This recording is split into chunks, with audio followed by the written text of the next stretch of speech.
வணக்கம் உறவுகளே, எனக்கு தெரிஞ்ச டிப்ஸை நான் உங்ககிட்ட பகிர்ந்துக்கிறேன். அன்பு என்னும் விளக்கு அணைந்தால் பொறாமை என்னும் இருள் சூழும். சொன்னவர் சாய்பாபா. பொய் பேசுபவரிடமும் தூற்றி திரிபவரிடமும் தொடர்பு கொள்ளாதே. சொன்னவர் ராமானுஜர். தர்மம் நீதி இரண்டும் சேர்ந்தால்தான் நீதி உண்டாகும். சொன்னவர் காஞ்சி பெரியவர். மனிதனுக்கு பற்றுதலால் விருப்பமும், விருப்பத்தால் சினமும், சினத்தால் மயக்கமும், மயக்கத்தால் புத்தி நாசமும், புத்தி நாசத்தால் அழிவும் ஏற்படும்.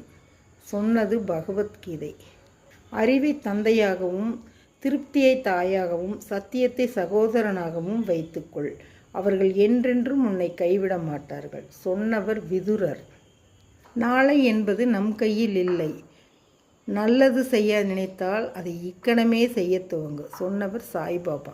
அறியாமையுடனும் தன்னடக்கம் இல்லாமையும் ஒருவன் 100 ஆண்டு காலம் வாழ்வதை விட அறிவுடன் திருப்தியுடன் ஒருவர் ஒரே ஒரு நாள் வாழ்வது மேலானது. சொன்னவர் புத்தர்.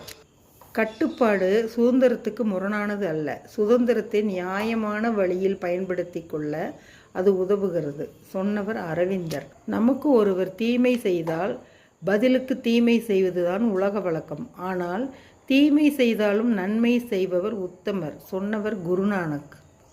உன்னை பற்றி நீ எவ்வளவு உயர்வாக எண்ணுகிறாயோ அவ்வாறே பிறரும் உன்னை பற்றி எண்ணச் செய். சொன்னவர் சாய்பாபா.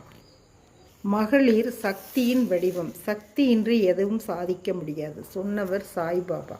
நான் உங்களுக்கு தந்த டிப்ஸ் பிடிச்சிருக்கும்னு நினைக்கிறேன். பிடிச்சிருக்கும். லைக் பண்ணுங்கள், ஷேர் பண்ணுங்கள், சப்ஸ்கிரைப் பண்ணுங்கள், பெல் பட்டன் அமுத்துங்க. இந்த நாள் எல்லோருக்கும் இனிய நாளாக அமையட்டும். தேங்க்யூ.